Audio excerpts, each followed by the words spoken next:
Hello viewers, எல்லோரும் எப்படி இருக்கீங்க? நான் சூப்பராக இருக்கேன்.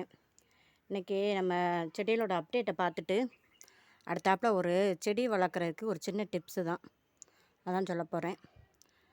பாருங்கள் விவர்ஸ், நான் அன்றைக்கே பூத்துருன்னு சொன்னோம்ல, இது பாருங்கள் கல்வாழை, இது தரையில் வச்சது, இது பூத்துருச்சு. தக்காளி செடி நல்லா சிறப்பாக இருக்குது. இந்த வெள்ளைச்சவந்தி ஊன்னம் பாருங்கள், அதுவும் எவ்வளோ சிறப்பாக தளிரான வருது பாருங்கள் செடியாக.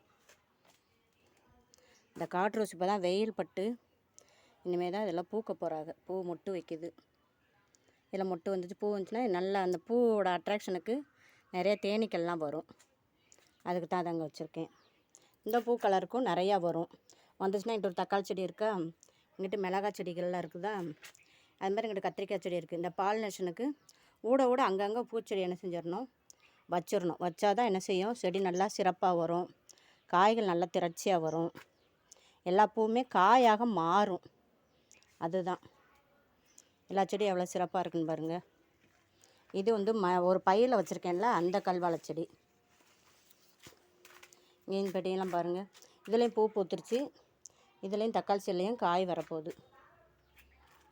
இந்த சீனிக்கிழங்கு செடி வேகமாக கொடி வீசி போகிறாங்க. இந்த பாருங்க, எல்லாம் 3 இது ஊன்னில கிழங்கு, அந்த 3மே தழுத்துருச்சு. எவ்வளோ சிறப்பாக இருக்குன்னு பாருங்கள். இங்கே பாருங்கள், புடலையும் எவ்வளோ வேகமாக நல்லா பிஞ்சு பெருசாகுதுன்னு பாருங்கள்.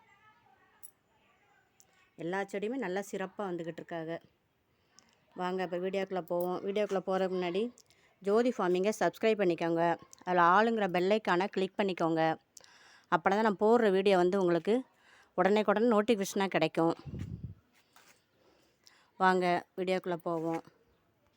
வேறு ஒன்றும் இல்லை விவர்ஸ், இந்த சின்ன டப்பா நம்ம ஒட்டி வச்சோம்ல, அதில் பாருங்கள் வெளியே ஒரு கவர் மட்டும் வச்சு ஒட்டி நினச்சிருக்கேன். ஒரு கயரை வச்சு கட்டி வச்சுருக்கேன். கட்டி வச்சுருக்கேன்ல, இதில் என்ன செய்ய போகிறேன், கொஞ்சம் மல்லிகை தூவி விட போகிறேன்.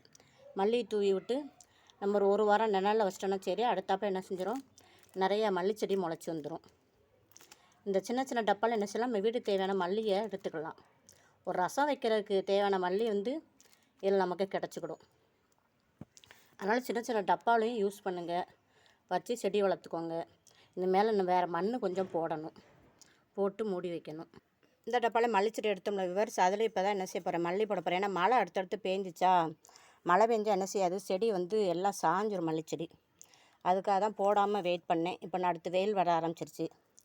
ஸோ போட்டு இந்த இடத்துல வந்து கொஞ்சம் நிழல் அடிக்கும், அதனால் இந்த இடத்துல இதை போட்டு விட்ருவோம் அப்படின்ட்டு இதிலையோ மல்லிச்செடியை போட்டு விட்றேன். இதில் வந்து அரைக்கீரை திருப்பி பாவி இருக்கேன். நிறைய பூச்சி வந்து செஞ்சு இருந்துச்சுல்ல, அந்த அரைக்கீரைலாம் என்ன செஞ்சுட்டேன், எடுத்துகிட்டு இப்போ புதுசாக போட்டிருக்கேன். அப்போ பனி காலத்தில் போட்டேன். வெயில் காலத்தில் கீரை வந்து நல்லா சிறப்பாக வரும். ஏன்னா வெயிலுக்குனா கீரை, மல்லிச்செடி, புதினா எல்லாமே என்ன செய்வாங்க, நல்லா சிறப்பாக வருவாங்க. இதில் நான் கொஞ்சம் மண்ணை போட்டுட்டு தண்ணி தெளிச்சு விடணும். அதுபோக விவர்ஸ், இன்னொரு சின்ன டிப்ஸ் என்னன்னு கேட்டிங்கன்னா, நம்ம தொட்டி வச்சுருக்கோம்ல, இங்கே பாருங்க, தொட்டிலெலாம் செடி வச்சுருக்கோம்ல, தொட்டி, க்ரோ பேக்கு, அதில் எல்லாத்துலையும் என்ன செய்யுங்க, ஒரு 10 வெந்தயத்தை என்ன செய்யுங்க, இப்படி ஓரமாக போட்டு விடுங்க. போட்டு விடும்போது என்ன செய்யும், வெந்தயமும் முளைச்சிக்கிடும், நம்ம செடிக்கு வந்து பயிர் ஊக்கியாகவும் இருக்கும், செடி நல்லா சிறப்பாகவும் இருக்கும். நான் அதனால் கொஞ்சம் வெந்தயத்தை இட்டு வந்திருக்கேன். எல்லா செடிக்கும் நடுவில் என்ன செஞ்ச போகிறேன், எல்லா இதுலையுமே கொஞ்சம் ஒரு 10 வெந்தயத்தை போட்டு மூடி வச்சிட போகிறேன். இது எல்லாத்தையுமே என்ன செய்யலாம், ஒரே நாளில் முளைச்சிருமா, நம்ம ஒரு நாளைக்கு எடுத்து என்ன செஞ்சிடலாம், நல்லா வெங்காயத்தை போட்டு பொரிச்சிடலாம்.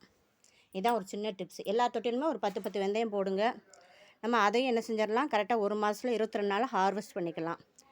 வீடியோ பிடிச்சதா லைக் பண்ணுங்கள், சப்ஸ்கிரைப் பண்ணுங்கள், கமெண்ட் பண்ணுங்கள். தேங்க்யூ.